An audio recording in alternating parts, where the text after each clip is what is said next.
Assalamualaikum warahmatullahi wabarakatuh. Calon jamaah NR Tour and Travel yang dimuliakan oleh Allah Subhanahu wa Ta'ala, saya Rafli Indra Permana Putra.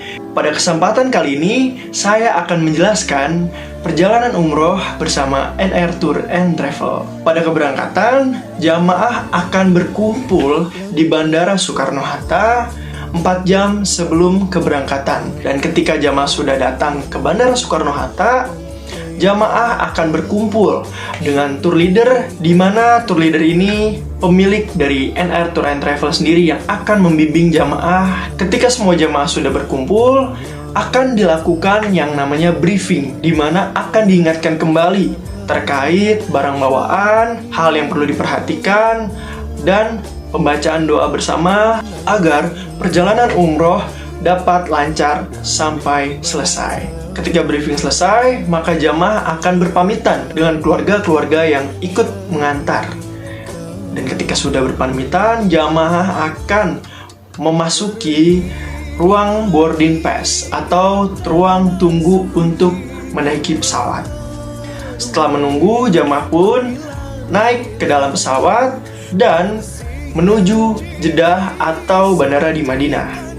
Sesampainya jamaah di Jeddah, jamaah akan menuju Madinah atau menuju hotel yang dekat dengan Masjid Nabawi. Jamaah akan prepare, mungkin persiapan langsung menuju ke Masjid Nabawi untuk melakukan sholat atau ibadah-ibadah yang lainnya. Lalu di hari selanjutnya akan ada city tour atau ziarah ke tempat-tempat bersejarah di kota Madinah. Yang pertama ada Makam Baqi, yang kedua ada Masjid Quba, dan yang ketiga ada Jabal Uhud. Dan di dekat Jabal Uhud ini ada makam para syuhada Uhud. Lalu selanjutnya ada kebun kurma. Nah, setelah dari city tour, jemaah pulang kembali ke hotel dan melaksanakan ibadah di Masjid Nabawi. Lalu selanjutnya jemaah akan mempersiapkan diri untuk ke kota Mekah. Tapi sebelum ke kota Mekah, jamaah akan mampir dulu nih ke Masjid Bir Ali untuk mengambil mikot dan menuju ke Mekah. Sesampainya jamaah di kota Mekah, jamaah akan turun dari bis. Ketika sudah keluar dari bis, jamaah akan beristirahat sebentar. Jamaah akan dipersilahkan untuk memasuki kamarnya terlebih dahulu untuk kembali mempersiapkan untuk melaksanakan ibadah umroh. Dan ketika sudah siap, jamaah langsung melaksanakan ibadah umroh ke Masjidil Haram di kota Mekah.